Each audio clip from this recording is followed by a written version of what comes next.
NEET exam में धांधली को लेकर पूरे देश में बवाल मचा हुआ है।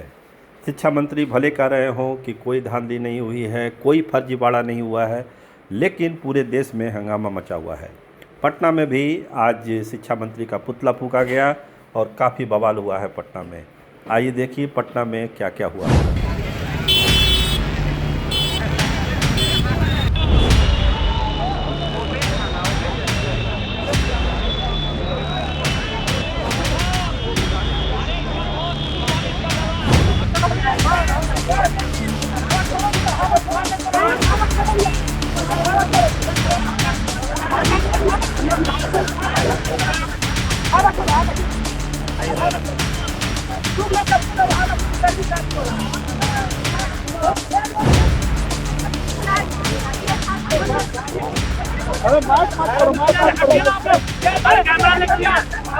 ये पूरी तरह से केंद्र सरकार राज्य सरकार का हम फेल्योर मानते हैं। कोई एजेंसी बिना बड़े बड़े सरगनाओं के हाथ में सीटिंग गेटिंग के तहत अगर नहीं जाती है, किसी भी हाल में पेपर लीक नहीं होगा। बिहार का पेपर लीक हुआ, 66वीं पेपर लीक, 67वीं पेपर लीक। सरकार के पास अगर हिम्मत है तो कानून पर ठोस कार्रवाई करे, पेपर लीक की कोई हिम्मत ना करे। लेकिन कुछ नहीं, आज पेपर लीक होता है, कल बयानबाजी आ जाता है, परसों फिर पेपर लीक होता है। कोई परीक्षा बाकी नहीं है।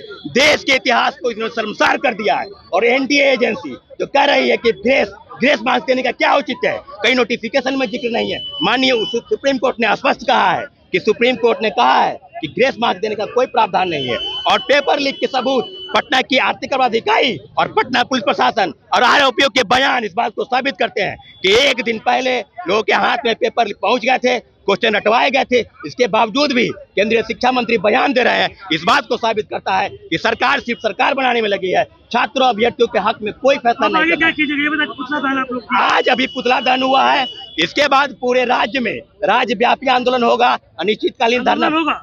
पूरे आंदोलन हम लोग बैठेंगे क्योंकि जो 24 लाख छात्र हैं, हमारे अभ्यर्थी भाई बहन हैं, उनके साथ अन्याय किसी भी हाल में नहीं होने देंगे। हम लोग धरना पर बैठने के लिए तैयार हैं। निश्चित रूप से पेपर लीक हुआ है, सीबीआई इंक्वायरी की मांग करते हैं और माननीय प्रधानमंत्री से आग्रह करते हैं हाथ जोड़कर कि तीसरी बार गारंटी के साथ आपको बैठाए हैं तो युवाओं पर ध्यान दीजिए, छोटे भाई बहन बच्चों पर ध्यान दीजिए। माओ से अगर नहीं करना चाहते हैं तो आप भी हाथ खड़ा कर दीजिए। हम लोग समझ लेंगे कि अब कोई सरकार से, किसी भी गवर्नमेंट से कोई भरोसा नहीं है। हम लोग पेपर देंगे, मान के चलेंगे कि इसका भी पेपर लीक होगा और हम लोग चिल्लाते रहेंगे, पेपर रद्द नहीं होगा।